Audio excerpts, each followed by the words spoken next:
Peter Weller. Thanks. How about that, sir? That's a fairly succinct intro. Well, I like. Well done. I've You guys are mad. I think you all should be arrested, all of you, man. They're coming to take you away. The inmates have taken over. All right. Clearly. Yeah. This is not your dad's talk show. What yucks?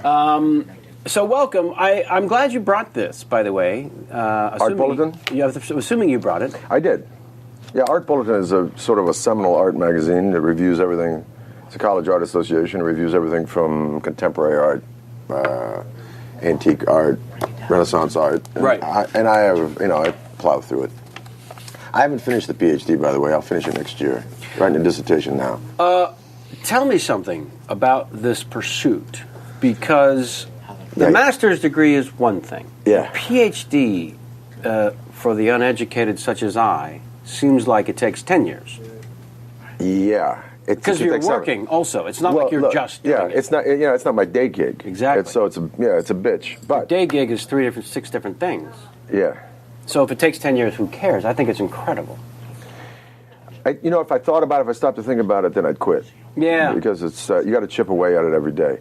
I started on this train because I went to Italy on the urging of Ali McGraw, the wonderful, lovely, beautiful Ali McGraw. According to your dossier, it took you by the hand and showed you the Picasso exhibit at the MoMA. That's exactly right. That's where it all started in 1979. Buddy, somebody has done the research. I'm here for you. Yeah.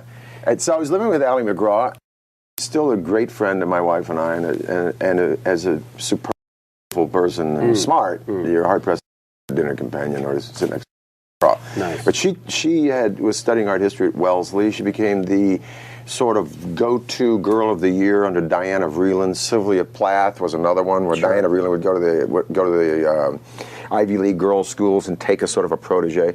And Ali became a stylist under some amazing photographer for Vogue, and I forget what his name is.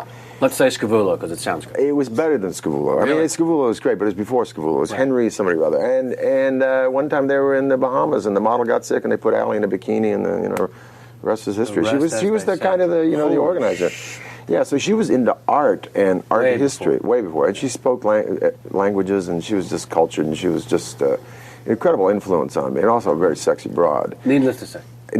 So when Picasso's Guernica, the great painting that sadly celebrated the destruction of that city under the Nazi occupation of that part of Spain, was leaving to go back to Spain. They had the biggest aggrandizing Picasso exhibit, all 5 floors of MoMA. Biggest in the world. Biggest in the world ever. And she had private entree to it. And I said, man, I don't want to go around and look at, spend an afternoon and look at some fucking violinists, fucking blue guitars and shit, man. And she took me by the hand, walked me through that, man. It changed. From the mouth of babes. I said, where do I start with this? She says, look, everybody starts with the Impressionists. Yeah. They're easy to get your head around. It's light hitting an object. And so I studied my way slowly forward into contemporary art and Rauschenberg and those guys and Hans Hofmann and Jackson Pollak and Larry Rivers and those cats. But then I started studying backwards, and when you get to the Renaissance, it's just not art. It's a transformation of social sciences, of politics, of land distribution, poetry, it's music. Yeah. Everything hits then. So I needed some training. So I'd been going to Italy a bunch, and she sent me to Italy the first time I ever went. And I was making a movie for MGM, Leviathan. Remember that company, MGM? They were great. Yeah, remember them? They actually had a film library. I don't know what the fuck happened to that one, man. Unbelievable. Yeah, they got a big hotel that's green. As Dennis Hopper said, we were doing a movie for HBO, and I was staying at the Tropicana. He said, I want to get into the Tropicana, man. I said, look, there's no rooms. He says, I'll do the MGM. The next day he comes out of the MGM. I said, how is it, Dennis? This guy's like a lot of leftover residual hallucinogens in that psyche. I said, how's the MGM? It's fucking green, man. Everywhere I look, it's green. It's like fucking Oz, man. That's actually a great Dennis Hopper. Yeah, no, I love Dennis. Yeah. So anyway, how did I get into Vegas? I forget. But I was making a movie for MGM in Rome, and the big hoop to do about cleaning the Sistine was up. And there was a whole scholarly thing, and I think it was in Time magazine where James Beck, guys from Columbia, said, don't touch it. Michelangelo is not a colorist. It's monochrome. It's supposed to be like that. The corners are the spandrels, these corner architectural elements are like vanity and these horrible sins of man. It's all supposed to be, Sturm und Drang. And another guy, Leo Steinberg, the great Leo Steinberg, who's possibly just passed away, the seminal art historian of the 20th century. The guy could rap on from everything from Romanesque churches to Picasso, the cleaning of the Sistine, what have you. Brilliant guy, defended the cleaning of the Sistine because he said that Michelangelo was a colorist, and Michelangelo's only got one painting. It's in the Uffizi. It's the Sacred Family of Donatello, big colors. He said if you clean those spandrels, you will find that this is not Sturm und Drang, this is not depression at all. This is the Jewish history of Jesus, represented by men waiting upon women during their pregnancy, which is the Jewish tradition all the way from the Israelites walking out of Egypt. Wow. They clean a little bit of that. I'm doing this movie. I'm reading this shit. I don't care about it. But Victoria De Sica's son invites me to go up and touch the scaffolding while they're cleaning it. I had no interest in that either. God. But all this stuff hits the fan while I'm making a movie in Rome. And then a brilliant kid who's was the lead guitar player and he formed the group Blind Lemon. Remember this? Yeah. In Garage Band? Yeah. Named Corey Brennan. Corey Brennan is not only a virtuoso guitar player, plays not unlike Hendrix, but a genius classicist from Harvard. Wow. So there he was at the American Academy getting his PhD at 22, still playing with Blind Lemon, getting the PhD in classicism. And he takes me around to these archaeological digs. So anyway, long story short, my whole head got compacted with this stuff. And then I started taking summer courses at Syracuse and got enough for a master's degree. Finished the master's degree at Syracuse University in Florence, by the way, which is not like a usual master's degree. You got to go study documents and monuments, and you have to teach. And remember the big strike in like 2001? There was all three unions were going to strike, and I was going to do a Showtime TV series. So I thought, well, what the hell, man? I'll just get a backpack, go over, rent myself a cool pad on the Arno, and finish this master's degree, man. And that's what you did? Yeah, baby, but about a month in, I wanted to quit, man, because they told me I had to audit. I had no undergrad credits in art history, and I had to audit this stuff. So I had to get up at 6 o'clock and hike with, like, 20-year-olds to class. That's no good for you. Man, and then sit all afternoon and start writing this stuff. And all of this is in Firenze? All of it's in Firenze. And you're staying outside of? I'm staying in this beautiful little penthouse, because I got a little bit of loot. Sure.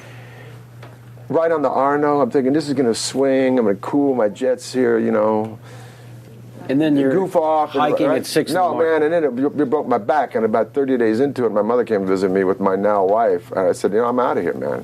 I'm out of here because academia is fucked up. You think the movie business got some fucked up people, man. Academia, these people have been tenured into a lifestyle that nobody's going to touch them. Right. And they're taking no advice, no coaching on anything. I'm going to walk up to a teacher and say, hey, nice class. And she look at me like, what the fuck you mean by that?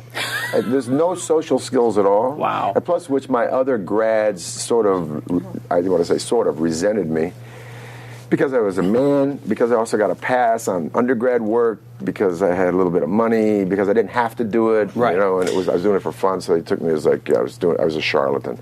So I was about to bail, and thank God my wife and my mother said, hey, what else are you going to do? That's my mother's answer to everything was like, what else are you going to do? She would breathe a little logic into it? So I finished that, and then was told that I'd have to get these recommendations if I ever wanted to do a PhD. Got them, then found out the recommendations were only good for 2 years. So I was accepted to UCLA and NYU, chose UCLA, and now I'm finished the PhD. The PhD is actually easier, it's research-wise, than doing that master's degree in Florence. Because when you're in Florence doing graduate work in the Renaissance, Jesus Christ, that's like being in Jerusalem studying the history of the Jews. Right. They're on your ass, man. You can't make any mistakes. Right. You're studying Latin, Italian, French, German. You're in documents, man. It's just, coming to UCLA is a little bit easier. I chip away at it every day, but I liked how you said when was asked about traveling and giving advice to come, because you've taken some of the students now from Syracuse over to Florence and point south. The ultimate field trip is how I would refer to it. But you said that was the swingingest field trip ever. Oh, gotta be. Learn the language, though, was a great tip, a great piece of advice. Because I've been to Italy now a handful of times and have not learned the language to the other. I learned il conto, Per favore. Per favore, il conto. Yeah. How much is it? A check, please. Where's the bathroom? Please don't arrest me. I mean, I learned the important things. But they like you to say that shit. Unlike Paris, they don't like you to say that shit. Right. The fuck? But Italians love you to say that shit. I got a buddy of mine, a writer, Jimmy Borelli, took his mother to Sicily to see the Sicilian, very bright guy, comic writer, very acerbic. The only guy I know that could talk faster and beat up Jimmy Woods. Wow. You can imagine that. No, I can't. Because we both knew Woodsy since Woodsy's 19. And Jimmy Borelli could outdo Woods, and Woods would get so frustrated he'd I don't break glasses. see that happening. So Borelli takes over his dictionary, and he wants to learn the hometown language, and he's got the thing. He's got the mother with him, and he says, io voglio, scusi, io voglio un vaso d'acqua. Some guy in Messina, Sicily goes, bravo, hey, Luigi, vieni qua, vieni. And he says, do it again for Luigi. My buddy Jimmy Borelli loses it, throws the book down. We brought you nylons. We gave you Hershey bars. You fuck. Yeah. You embarrass us. I'm a fucking American. Goes completely jingoistic on this guy. Fucking the Sicilians are going, get out of here. Yeah. Buddy. That was a thing, though, that amazed me about the temperament and the love for Americans in my experiences when I visit any part of Italy, is that it still feels like you could get a great meal for a box of chocolates and some nylons. That's right. There is a tremendous love, sort of the opposite of what we always hear about France in terms of... And it took me years to find out that the French are really pissed off that we have to remind them we bailed them out. That's what they're really angry about. Yeah.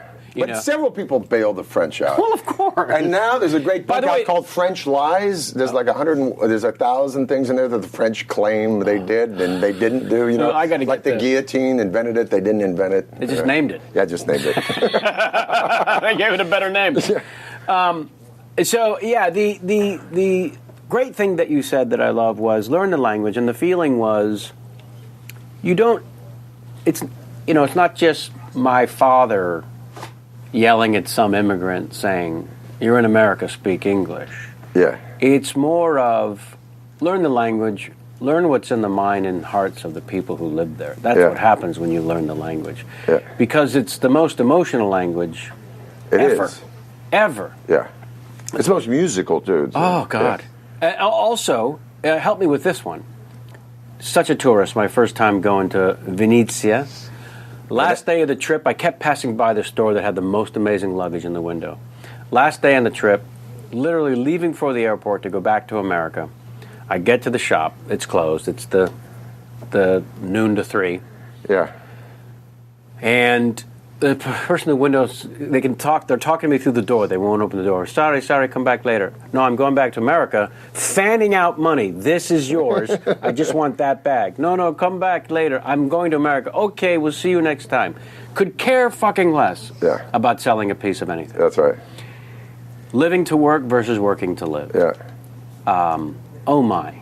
So how do you not fall in love with that your first trip? I did, man. The first place I went was Positano, where I live now. I live in L.A., but we live. We're going to have for almost 30 years now. And I still, when we leave, when Sherry and I leave, we pull the car over and look at that Amalfi Coast, and look back at that village, and ask God to bring us back. Yeah. And there was a great cat.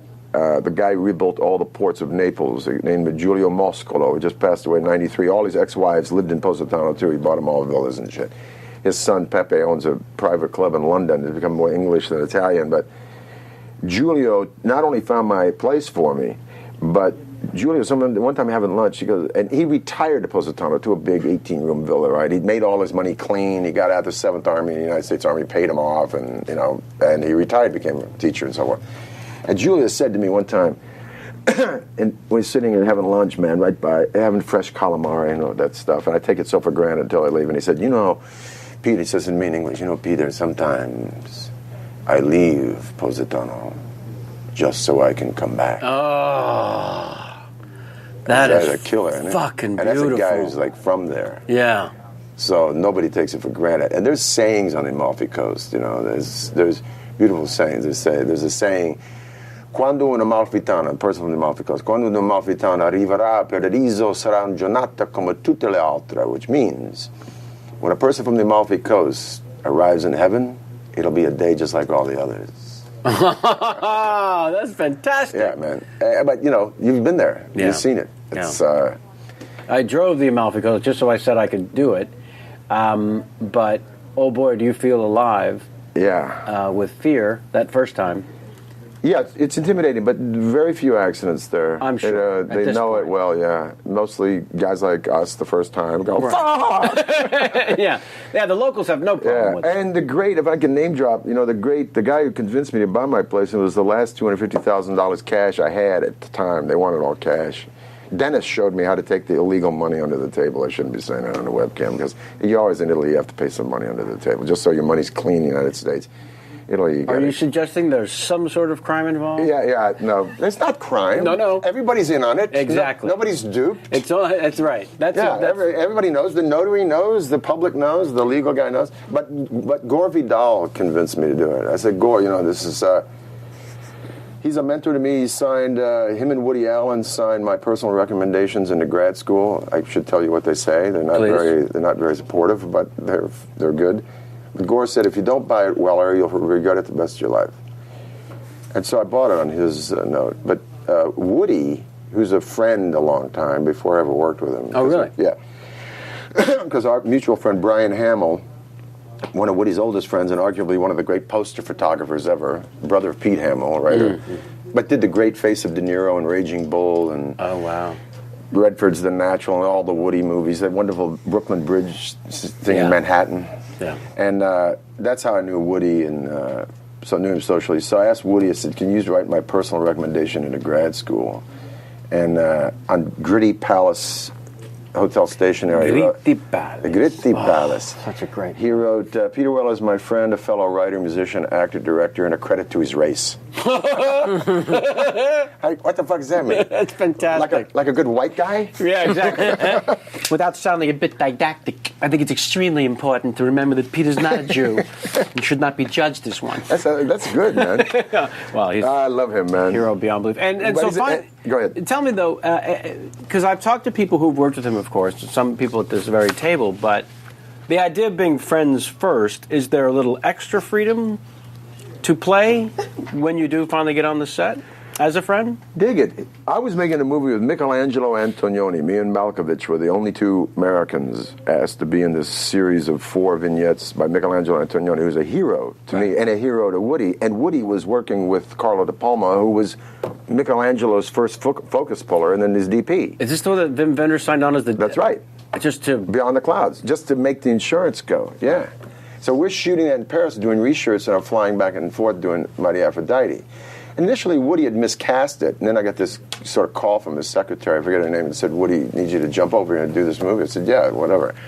So Woody, the ironic thing about him is that he doesn't consider himself, first of all, he knows I laugh at everything he says, right. So usually on a set it's very tenuous and quiet, all these guys have worked with him, but I'm a jazz guy, he's a jazz guy, we have jazz in common. Second of all, I giggle, man. I'm a giggle puss around a guy.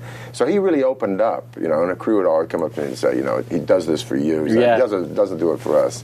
He knows he's got an audience. But he doesn't consider himself a good director, if I can wax theatrical here about directing, which bores the shit out of me talking about the proceeds of movie making, but it's an interesting thing about Woody. Yeah. He doesn't feel that he knows the language to talk to the trained guys, like I come from Uta Hagen and Eli Kazan brought me to the Actors Studio, or Pacino, De Niro, anybody from that.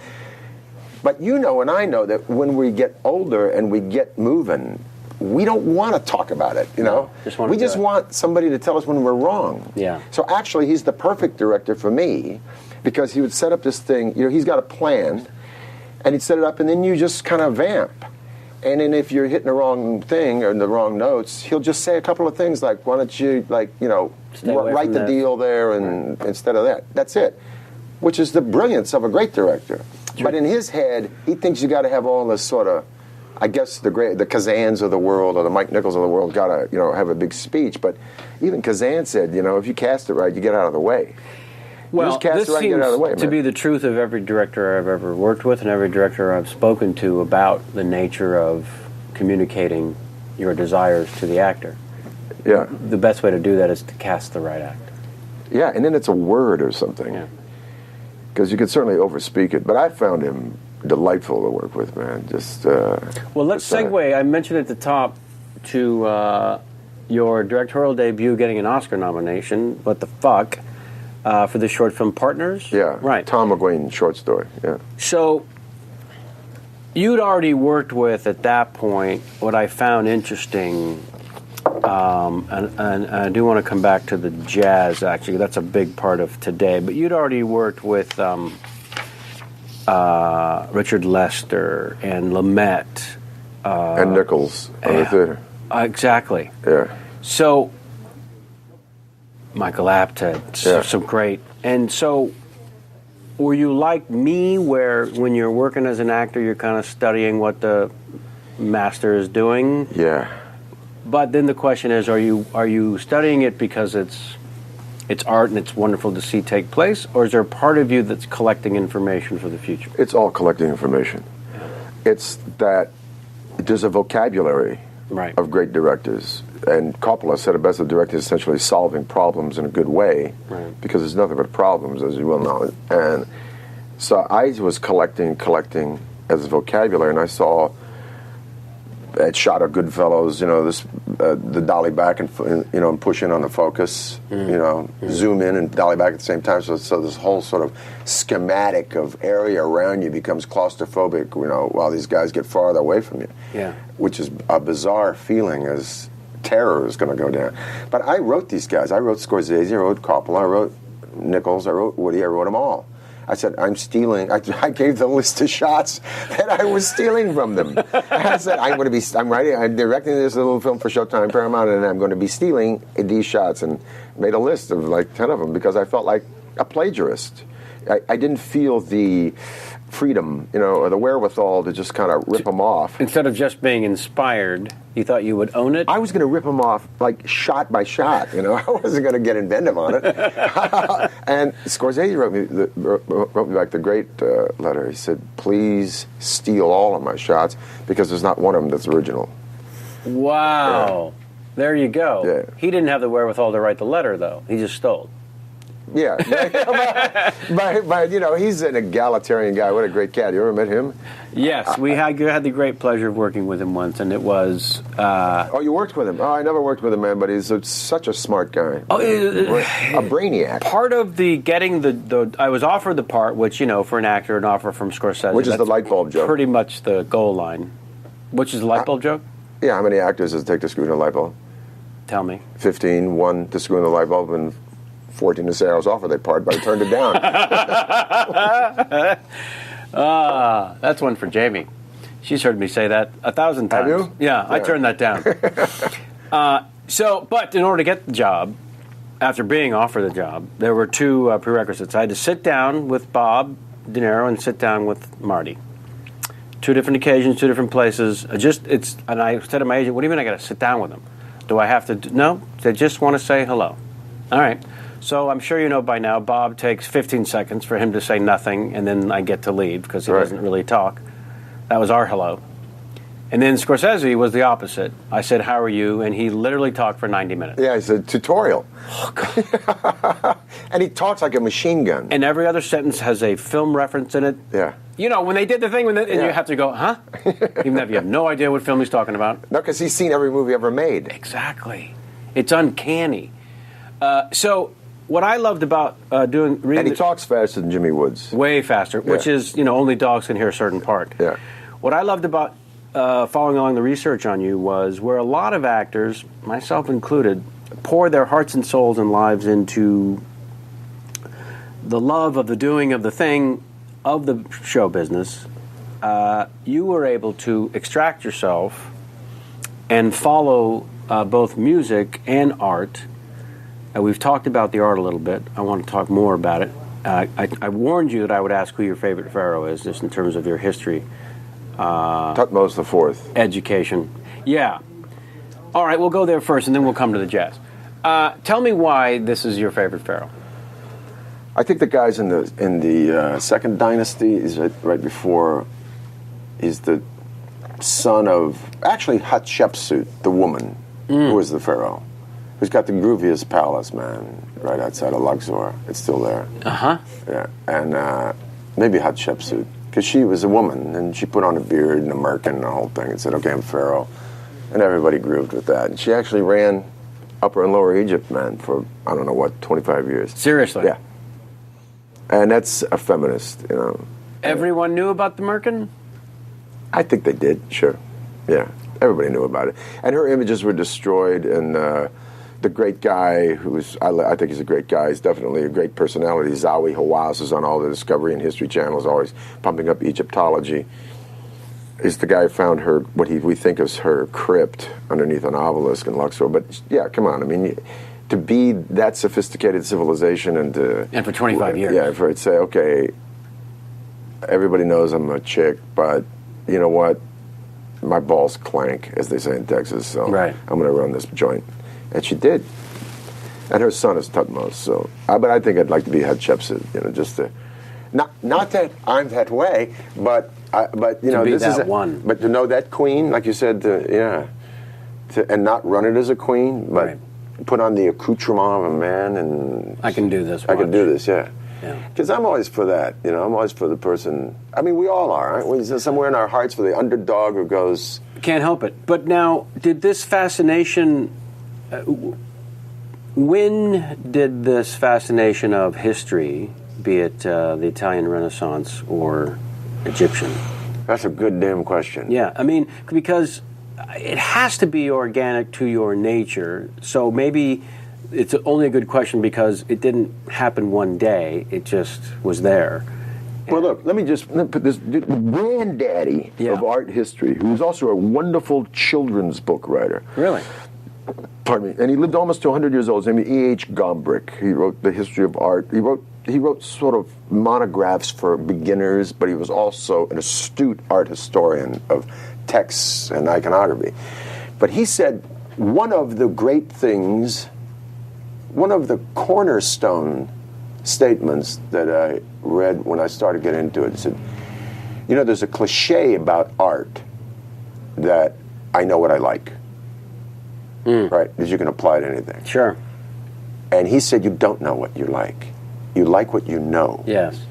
And if someone takes anyone by the hand through something that they don't know, and begins to explain it, you will end up at least having appreciation, if not a voracious appetite for it. Right.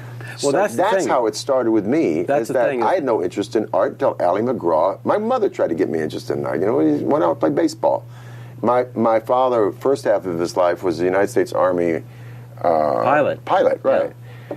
And was Johnson's pilot and flew in all three wars and so forth. And then he became a lawyer and a judge and had a whole other life. But we were stationed in Heidelberg, Germany, in the late 50s when Germany didn't have its civil rights back yet, before Kennedy. Right. My father, because of his G2 clearance, actually took me when it was intact, surrounded by machine guns, because they didn't know whether Israeli reactionaries or leftover Nazis blew it up. Dachau, the first death camp, the only one in Germany. He took me through it where the boxcars, ovens, showers were intact. Before it was a monument, man, I was 12 years old. My mother said, do not take him there. Why did he take you? Because my brother was 15, and they figured my brother could get his head around it, and he knew what Shoah, Holocaust was. You know, I only knew what Little League was, you know, stuff. So he woke me up. Actually, I had Little League practice, and we're going somewhere, and it was always just austere, and nobody's telling me, what the fuck is going on here? Where are we going to take me? We show up with that, with MPs, machine gun installations, and so forth. We're let in.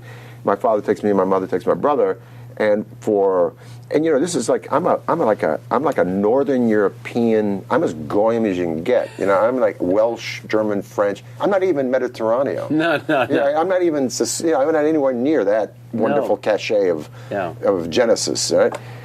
And he takes me through Dachau. I know I'm asking him, what? And he says, and this is where, and this was and this is how, and this is a horror.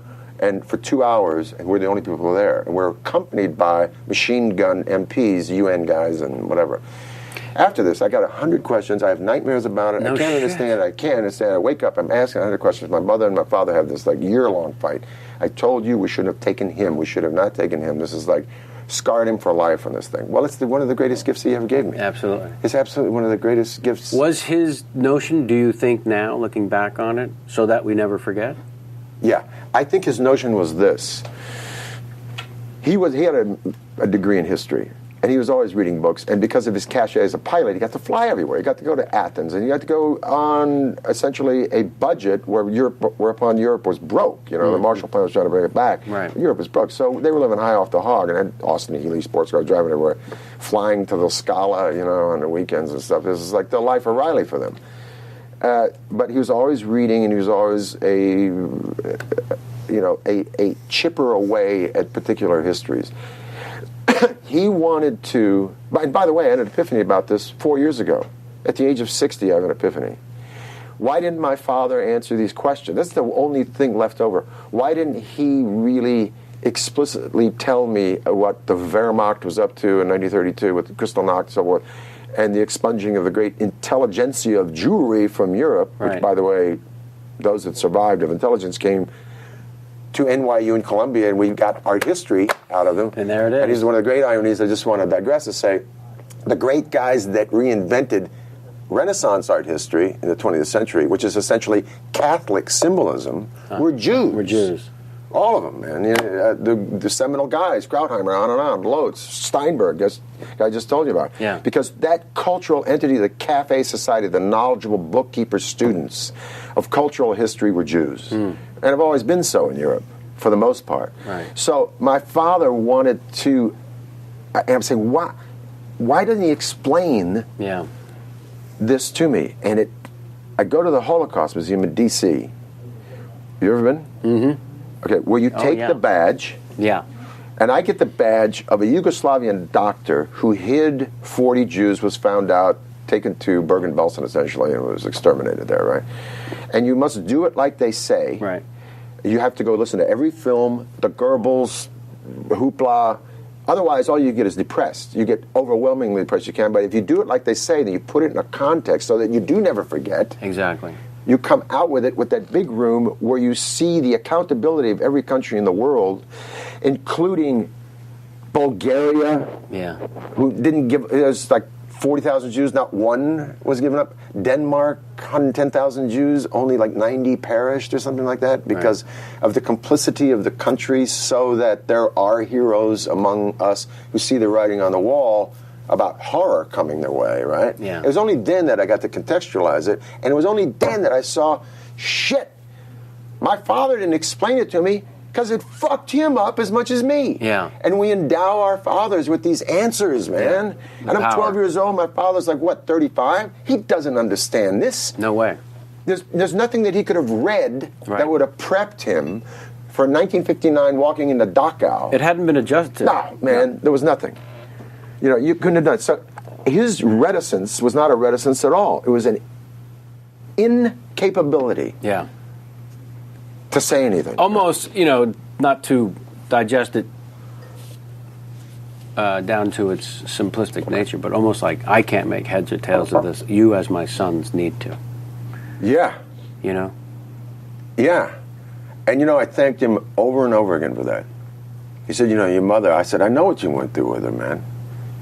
I said, you know, get over it, because that is absolutely a seminal gift you gave me. Yeah. Because if anything put me in the touch of a social context for human beings walking through the path of life, and whatever horrible turns, you know, politics can take. And we're capable of. Yeah, and we're capable of it.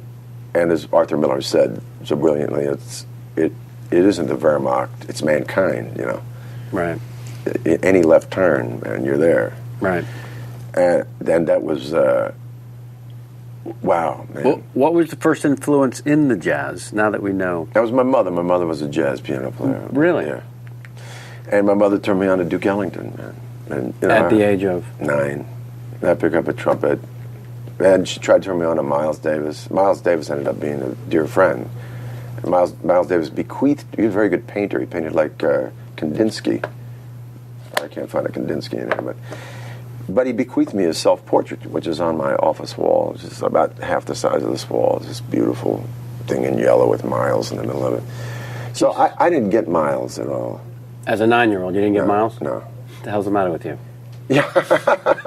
No. Too much soul. You know, when you said Don Cheadle was going to be on, Don Cheadle, I know, has the rights to some Miles movie, and I hope he makes it, man. Boy, Miles. Sure. I was the last person in Miles' last gig, the last person out of his dressing room, man, and walked him to his car. And we both had the same year of Ferrari, you know, and he hated his Ferrari. He drove the shit out of it. I loved mine. And he said, where are you going? I said, I'm on my way to Paris to make a flick. I didn't know he was dying. I didn't know he was sick. And he said, well, where are you going, Peter? I said, I'm on my way to Paris. Are you going to stop by New York? I said, yeah, man. He said, drive my Ferrari for me. I said, Miles, I won't have time. And he screwed up his face like I was the biggest asshole in the world, man. He kind of leaned forward. He had the Legion of Honor. His Mitterrand gave him the Legion of Honor. He goes, fuck. Make time. Got in his car. It was gone. Well, if he knew that he wouldn't have time for reals at that point, then you saying you didn't have time didn't make a lot of sense. Listen, man, you know, I know, what are you in your 50s, right? You're in 56, Technically. 57, yeah. Technically. Technically, I'm in my early 50s. I am 48, man, and I am having my first kid at the age of 48. Yeah. But look, there's a cat who's a really great friend of mine. He does an he's an antiquarian book dealer here in L.A. He's maybe one of the 4 best in the world. It's only, he just sold the first folio, the first edition, 4th folio of William Shakespeare, 1685. You know, so he does that. But he said an interesting thing the other day about music. From 64, we're talking about Miles and Bob Dylan. And you know, the two things they have in common is that they didn't really repeat anything. No matter if they made $1 million off of that album, they never went back and did that thing. And Keith Jarrett asked Miles Davis, why don't you play those beautiful ballads, man, that you played in the early 60s, like Kind of Blue? And you know what Miles' response was? Because I love them. That's why he didn't play them. That's not deep. Yeah. Because you start playing them, that's all you want to play. Right. And you're not going to go anywhere off of that. Yeah. And Dylan was the same way. And all of a sudden, I said, Dylan, he never really did that again. I mean, it was always something else. Yeah. And then Mark said, this sounds like an oldster saying this, but this DVD of Jimi Hendrix at Honorary Pop before the world had seen him just came out, and it was all redigitized. So you got a whole 40 minutes of Jimi Hendrix. And I was thinking, I love Jimi Hendrix, but let me go back about 3 weeks ago and say, what the fuck did I love about Jimi Hendrix? And then I look at that thing and I think, God, that's like a jet plane coming at you, man. Unencumbered artist that was on another plane. Another plane. Yeah. Like lifted it into something else. So, and I was talking about that, Mark, he says, you know, if it's between 64 and 70, it doesn't matter whether you want to look at Led Zeppelin or what was happening in classical music, electronic classical music, or Hendrix or Miles or Coltrane or Dylan or whatever. That was a period of time where almost all of the arts, be it music, dance, theater, whatever, was the caboose at the end of music's train. You know, Beatles, Stones, whatever, Beggar's Banquet, Revolver, Sgt. Pepper, you know, and I said, God, my God, it was like every 2 months something absurd came out. There was something absurd, yeah. Absurd is a great way because there was no expectation that came up to what the next thing was. Right. And then he said, he's a little cynical, he says, and every generation is trying to repeat that since with failure, you know, and maybe so. Yeah.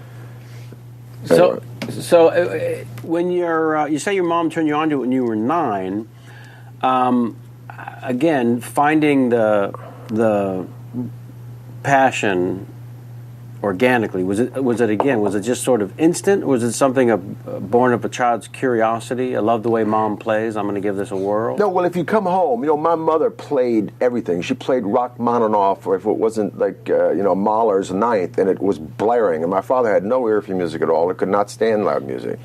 My mother would have this cranked, I remember one time she was playing Beethoven's Seventh, this unbelievable, that adagio and this thing about French return to Russia. It's so loud it feels like the New York Philharmonics in this little apartment, in Germany. And they just had all the new Grundig, stuff. She would do this. She'd crank it up. You'd sit there with doing your homework with your ears spinning, right? And my dad would come and she'd go, "Here comes your dad," and she would jack it up even higher, so that when he walked in, he would turn it down. She'd go, "God damn it, I can't hear a thing in this room," and he would turn it down to where she had it in the first place. Oh God! And that's the trick. Yeah. So I was exposed to it. Once again, it's exposure. Once again, it's E.H. Gombrich saying, you like what you know. So if I'm listening to, and by the way, my mother loved Hendrix and the Beatles and Bob Dylan. And I did a poetry reading contest in Texas and read a Dylan poem and called it anonymous because no one's going to give me any prize if I said it was Bob Dylan. Spanish Harlem Incident, I said it was an anonymous Irish something or other, right? Got runner-up or tied for something. And then at age of 20, 19, something like that. That's pretty. And my mother would say, "Tell me one of those Bob Dylan songs." I'd be driving her. And she said, I'd say, I think that's as good as, I said to her once, "I think that's as good as Carl Sandburg." She says, "No, that time of Bob Dylan is better than Sandburg. It's better than Frost." I go, "You really think so?" She said, "Yeah." My mother was just exposed me to everything. One time I was going to Neil Diamond. Jesus. Yeah, I know. But this guy, one of the guns at HBO, says, "I got to go to this Neil Diamond thing, man." He says, "I'll take you to Spago. I'll take you whatever you want. Go with me." Right. I'm in this limo. My mother calls me and says, "Where are you going?" I say, "Neil." I say, "I can't believe I'm going to a Neil Diamond concert." Don't put down Neil Diamond. Neil Diamond's harmonics and his voice in tune. He absolutely has his voice is almost like a perfect pitch. Don't put Neil Diamond down. Also, brilliant songwriter. Brilliant songwriter. Forever. So she loved it. She loved country and western. Tammy Wynette. She loved everything, man. So it's exposure. That's what it was. So the passion grew out of exposure to it. And you also getting this genuine appreciation of music. Not. Yeah. It's just 100% pure. Also, I have to say something about Dachau, though. My mother took me into synagogues as a little kid. She took me into all effigies of people's religions and faiths. Mm-hmm. And she had many Jewish friends. And being in the United States Army, you're unaware of racism.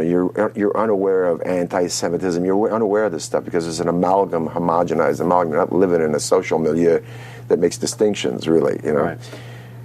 And so she exposed me to so many extraordinary things that I don't know that I would have had the humanist tendency that I do now if it wasn't for her.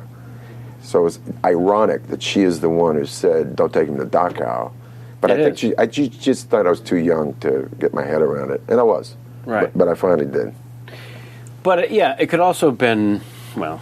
What? I knew absolutely nothing. But in the same tone that I felt listening, that your father's journey at that point, when you pointed out his age and his awareness was, "I'm struggling with the fuck this means. Yeah. You need to make of it what you will." There's a pretty good chance your mom was having a very, very similar feeling, which is, I'm sure, man. I'm struggling wildly with what this means, and I want to protect you from. Yeah. I think that's it. Yeah.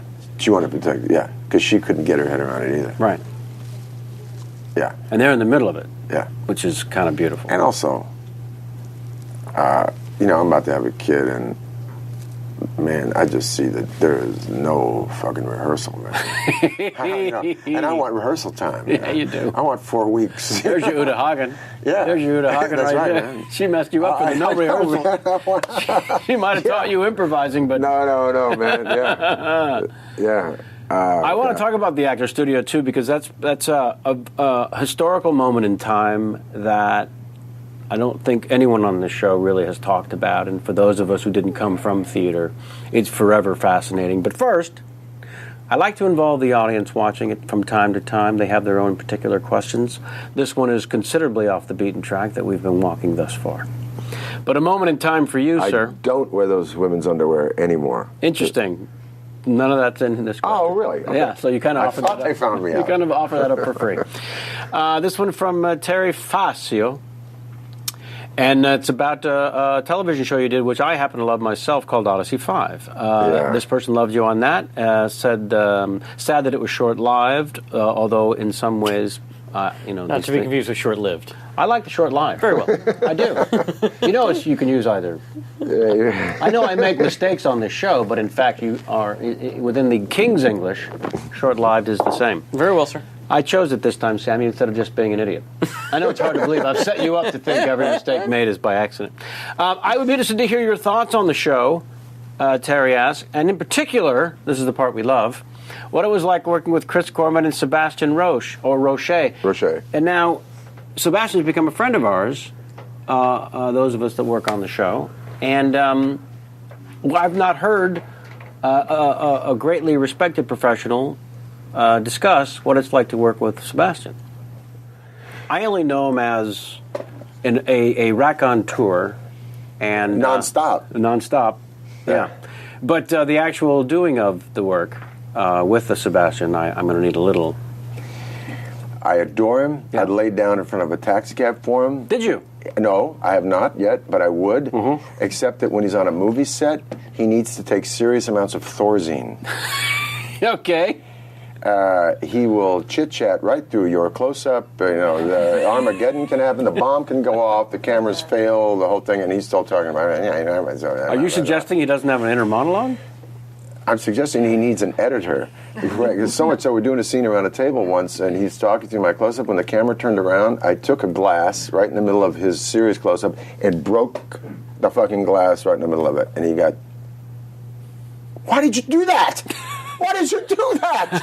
I said, just to give you a point of view. Yeah. But I love him, man. Yeah. And actually, I had a ball with all those people. Odyssey 5. One of the first Manny Cotto, the guy who created it, is still a dear friend, and he, worked with him 3 times since, including on Dexter. On Dexter? Yeah. He and his partner are the ones that brought you to Dexter, right? That's right. Yeah. What a trip that must have been, by the way. That was a ball. Yeah. And Michael C. Hall is great, and that cast is great. And most of that camera crew I know. But that was just the ball. They gave me a lot of room. And also an interesting, seemingly fun turn that I'm curious about in the last handful of years from the 24, for example, as well as Dexter, after being sorts of a hero and from Buckaroo and beyond. But the guy in 24 is a hero. Yeah. What, you seem something that has less than a... I'm suggesting a there's... patriot? I'm suggesting there's... a Tea Party, something else going on. Oh, really? Yeah. But delicious and fun as an actor to sort of... Yeah, that was great because I was doing a History Channel thing at the same time. And Manny and Howard Gordon brought me in on that. And they were flying by the seat of their pants. The great thing about 24 is a lot of times they didn't know what we were doing 3 episodes out, man. They were all... Holy shit. Scrambling, yeah. But that was the father of their invention in a way. Right. So... I know I'm there. I do a couple of things there. The cigar room, and I smoke cigars with Joel Surnoff and Howard Manny. And so I just say to them, I said, "Where's this character going, man?" They said, "Well, everybody dies." They told me some serious loot. And all. I was actually doing it. It wasn't like I was in love with 24. I'd even seen 24. Astounding show and a real breakthrough format of a show. But I didn't necessarily. I wasn't there because I was a 24 guy. I said, "Where's this going?" They said, "Well, everybody dies on 24." So I guess you're captured next week, and I guess that Carlos Bernard is gonna kill you, And I said, "What? He's gonna torture me?" And I went, "Everybody dies of torture in the show, man." It's like I'm the guy who wrote the book on torture. I taught Jack how to torture. I don't die from torture. So Howard Gordon's, I guess, an extraordinary guy. You don't? I go, no. And so Joel Surnoff, who's wacky and wonderful, goes, "Well, how the fuck do you die then?" I said, "Well, no, I morph, I change, I escape, I go into thin air. It's something. This is the guy that you endow with." Yeah, no, you're a ghost. You got to become a ghost. Yeah, I become a ghost. I go, whatever. And as Howard Gordon says, "Well, he could kill Carlos." Because Carlos, they paid him off for that season, and he was out. Then he came back later on, but he was essentially paid, so they could kill him at any time. And Joel says, "Well, no, my God, he can't." I said, "Joel, that's why people watch your shows, because they go no." So once I killed Carlos, then they came back and said, "Well, we got to write you in for another 13 episodes." I said, "I got this History Channel show," and they literally Careful said, what you wish. They said, "Oh, we'll write around you." I said, "No, man, this History Channel show goes to Egypt and Greece." No problem. "What are the dates you go?" I said, "Well, here, okay," and they just wove me in. Oh my God. I would sit with Joel Surnow and he'd say, "This is something you find in the obit of the New York Times." I said, "Joel, we should use that line. I should say that line." He goes, "Okay, why don't you go tell it to the script people?" So eventually I was going in and... but when you're given that kind of room, it's not like I'm running away with a store. You know? No. But you're giving them... They give you a room they trust me. They would trust you. You invent stuff. They create it, and that's why 24 and Dexter were what they were, because they let me go and within the parameters of the thing. And that's why they were fun. If I had to really stick it to the day-to-day thing, and by the way, directing television, which I love doing, you have to, because you can't make deep cuts like that, and you have to take all that information and go to the creator. Right. And you're responsible for keeping it all intact. But as an actor, it can be a sandbox. Yeah, it's a sandbox. Yeah. Who gave us that metaphor? Was that Wells or somebody? Somebody great, because it's kind of perfect. And also speaking to the vulnerability of children and how you fuck with the sandbox the wrong way and you lose that vulnerability. Kazan said that, man. Kazan said a great one. No matter what you do, do not ever tell your actor it's wrong. Yeah. Because it's his ass 40 feet up there, man. What age are you when you're studying with Uda? And I started studying with Uda in 74. Right. I was right out of acting school. I'd done a couple of Broadway. I'd done a great play with David Rabe, and just sort of knew that I didn't. That was one directed by Mike Nichols? No, that's later. That's after I studied with Uda. Oh, okay. I did Sticks and Bones. Sticks and Bones, right? That was your Broadway debut. Sticks and Bones. It was my debut in anything. Was it? Yeah. Yeah, and it won the Tony Award, and I thought, wow, this is easy. What it is. Yeah. Sticks and Bones 72. Yeah. Streamers was directed by Mike Nichols. That's right. No? Yeah. What a great, yeah. He's Oh, like a daddy to me, man. Well, James L. Brooks, who was also one of my mentors at the Sundance Institute. Oh, James that's Brooks. pretty great. Yeah. He the other night at the poker game was saying that he thinks Mike Nichols may be at the apex in the accomplishment in the world of pop culture across the board in terms of Nichols and May, in terms of the theater, in terms of film, the master of all these universes in his mind. Anyways. I think that that Brooks is possibly right. And also, Nichols is, like Friedkin is another one of the guys who's a mentor to me who never worked with him, but a real mentor and an inspirational guy. A culturalist. Right.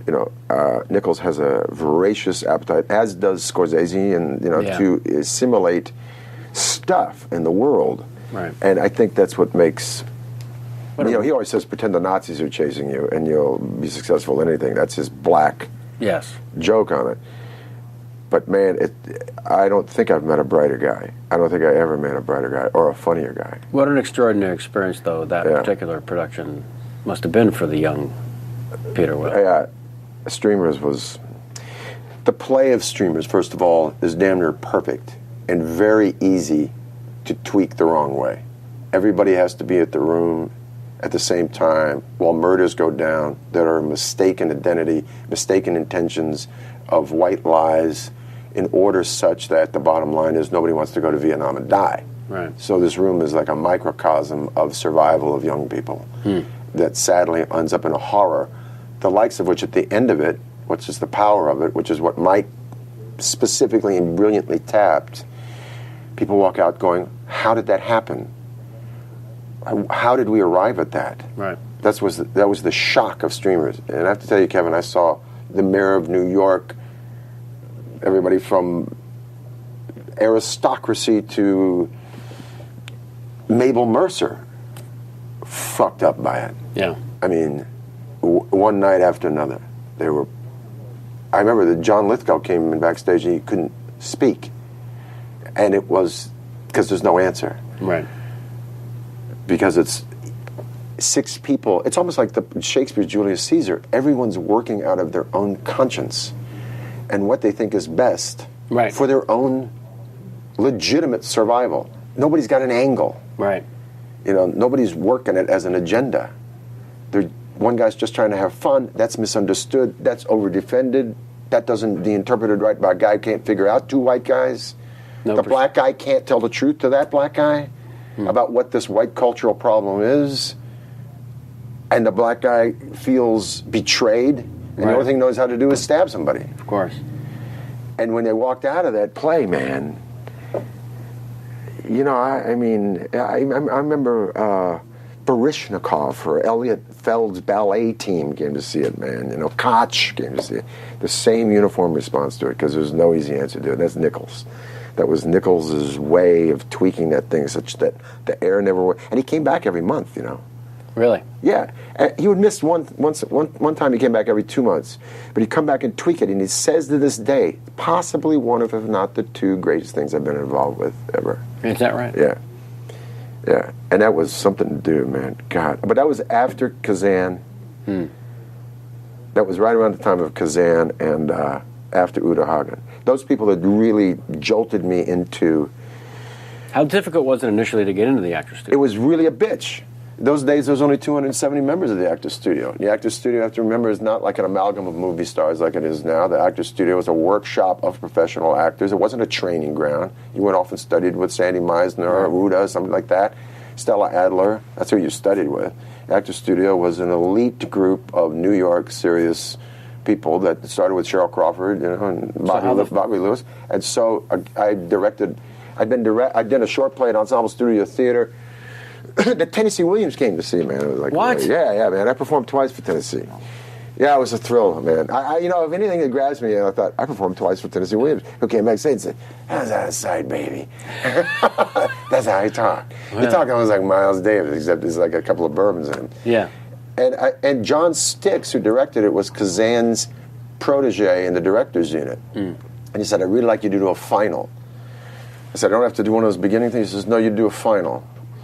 But I have to talk to Kazan, and Kazan would bring you in under my auspices. So I did a final, and the first thing I did was I went to got some material that I'd done in Uda's class from a Philip Roth book called Letting Go, because Uda loved doing book stuff that had never been tapped by actors. Nice. With a whole lot of physical life about a honky blue-collar guy in Gary, Indiana, you know, who has to do iron sheets and all, and feed babies and everything all through the scene.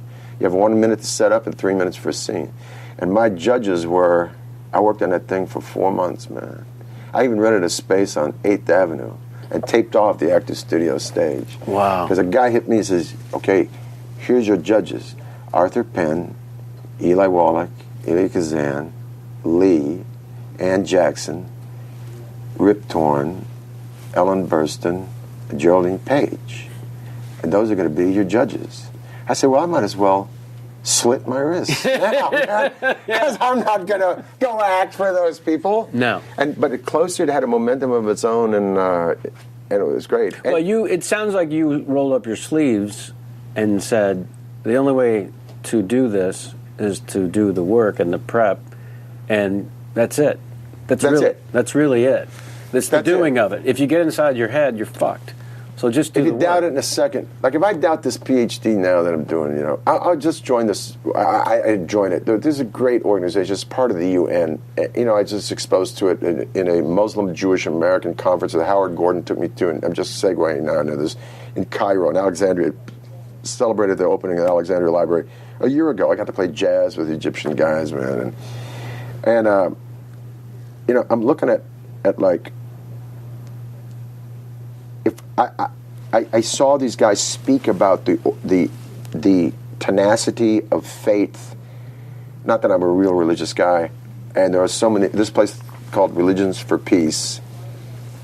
It's imams, rabbis, rebbes, Buddhists of stature who meet and have solvable problems, and they bring up faith. Right. They have solvable social problems, and I just kind of decided to be part of them. You know, I don't know where this is going to go. But if I reflect on it for a second... You're fucked. If I look at the world, really, you know, through the binoculars, I'm fucked. And if I think of this PhD, I'm fucked. And if you think about, like, okay, how am I going to make a contribution to the world other than my own 2-foot world and getting an acting gig and, you know, directing Sons of Anarchy and, you know, having a home and all this stuff and doing your show, you know, which is the Peter Weller world of daily stuff. But how am I going to play a bigger game? If I really think of the possibilities of failure in it, right, I'd never get out of bed. So when you said to your friend, I might as well slit my wrist, then you just went off and taped up the floor? And that's when I taped up the floor. And that, you know, fear, but you take, you know, there's a great Zen adage, you take it with you. You can't beat the fear. No. You have to take it like a friend. Yeah. And go, yeah, I'm going to go do this. Why am I doing this? Just slap yourself and say, Well, because for whatever you can chastise Kazan for and his problem in HUAC or whatever, Kazan is an instrumental and seminal contributor to the American stage and screen, and a huge influence on Nichols and everybody that follows after that. Right. And I'm going to go do this. So, and then did it. And then Kazan, I did a couple of improvs with the Kazan, which were like, you know, Kazan says something to you. You know it already, but when Kazan said it to you, it's like a laser hitting you right before the eyes, man. Man, I watched him critique a scene on the Seagull. It's right before Treplev.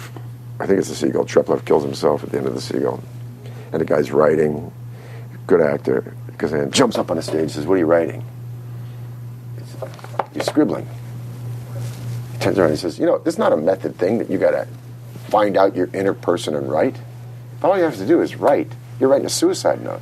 Everybody in this room has thought about suicide. If you're over 20, if you're over 15, you thought about suicide. Write that. Write that. That's a reality. Do something, you know." And we thought, God, that's simple. Yeah. Actually live in the moment instead of acting. Exactly right. Yeah. Yeah, and but he would always demystify the psychobabble bullshit of method. Right. That was the great thing about it. And just get to what you want and what's in your way. I mean, when Kazan would say it, it was, I don't know what it is. Maybe I was endowing Kazan with the facility to make it clear to me, but he had a way of saying it. If you can articulate it with passion, conviction, and experience. And shortly. And concisely. Yeah, right? Yeah. Editing. Yeah. Getting back to it. I will tell you as a storyteller my whole life, it's all in the editing. And as a director, you would tell us that editing is the final rewrite. I never heard that, but that's a good saying, man. But what I want to ask you about is, can you tell me what the sex monster is? Is that the movie you wanted to ask me about? Yeah. Yes. Because, you know, once in a while I walk around and somebody will say, "Kevin Pollak, he was in the sex monster." No one will say that to you. I'll say, wait a minute. Yeah, the sex monster. No, okay. So, yeah, can you? I'd like to know what this is. Do you just know the title? That's all you know about it? I only know the title. And the title is provocative enough that you felt. Look, you know, I might have done some porn. You know, Usual Suspects, Few Good Men. And by the way, I just want to also tell you, I got to say this: that my wife is a huge fan of grumpy old men and grumpier old men. She comes from a farm in Atlanta. And those are her two favorite movies. Mathau and Lemon, Burgess Meredith. What are we talking about here? So I am doing this movie in Louisiana in December, and right before we met. Mm-hmm. And she says, "Honey, you just gotta watch this movie. These are the funniest movies ever." So I take them both. You know, a lot of downtime on a set. You hadn't seen them. I said, "Okay, Pollak is in this, but this is the romantic thing opposite Daryl Hannah." You know, you're having a problem with that? Okay, I'm gonna go with this. I just saying. I'm not saying it because I told you when we met for dinner. That is superb work, man. Here's the deal. It's effortless. There's a absolute genuine vein of pure fear that exists in your being when Walter Matthau and Jack Lemmon, two of your lifelong heroes, are present. You talk about not wanting to get caught acting. Yeah. First of all, from my understanding, no one since, certainly of my generation, is allowed to do what Matthau and Lemmon were allowed to do as actors. You might do it on a sitcom, but you can't do it in a feature film. I don't see it. Right, but also within the same career, that abject silliness balanced with the most intense drama ever. And in some ways being considered marquee names. So how many marquee names are there that are allowed to do those two spectrums? Yeah. So for me, these are not just historical landmarks in the history of show business, but they're personal mentors and heroes beyond compare. So whatever I'm doing in that movie, it is driven by terror, not wanting to get caught. Yeah. And nothing else. And then also those great little. Did you ever had the pleasure working with Lemmon? You know, he was famous for saying "magic time" right before every take. And I never worked with him. I met him on a golf course. So one time I'm always on the golf course with him. One time I'm doing off-camera lines. First time I'm doing off-camera lines for him. And he says, "Are you sure, kid, you don't mind doing the off-camera lines?" And I said, "Of course I don't mind." "Well, yeah, you know, Marilyn never liked it." And I thought, he's talking about Marilyn Monroe. every story, every reference that they had was through the history of all the magic time. Yeah. But I will answer your sex monster question only because Listen, I envy you that though. I just want to say, extraordinarily effortless, funny, touching work in both those films, man. I was really impressed. Thank you. And I envy you being with those two cats. I acted with Daryl Hannah. By the way, Daryl Hannah's the best screen kisser I ever kissed. I'm not going to argue. She's absolutely there, 100% present, and doesn't try to act a kiss at all. And I don't really. Daryl Hannah's beautiful and fun. She's not my particular phone booth chick, like. I says I'm not a blonde guy, but she's a stunner. Yeah. But when she kissed me, I went, oh yeah. Well, now you probably had a very lusty romantic kiss, whereas I had a very sweet. You had a couple of sweet kisses. But they're sweet, as opposed to lust. I had one kiss with her, and I said without a doubt, you're the finest, the best kisser on screen. Maybe she wanted to impress you, Peter. Maybe I don't think she did. I think she just kissed as she kissed, and that's why she did. Because I did kiss I've kissed some serious chicks. You have too? Yeah, you have. You have. It's on screen. Yeah. And several times they wanted to... Trying to do something. Yeah. And it doesn't go. Trying to act a kiss. Yeah. Trying to act a kiss. Talking about Kazan. Yeah. Trying to act a kiss. How about just kissing? Daryl is superb. Yeah. But anyway, tell me about Sex Monster. I will only because... I ultimately have to ask about your very first meeting with Verhoeven. So in order to get that out of you, I will tell you a little something about Sex Monster. Sex Monster is a perfect example of no good deed goes unpunished.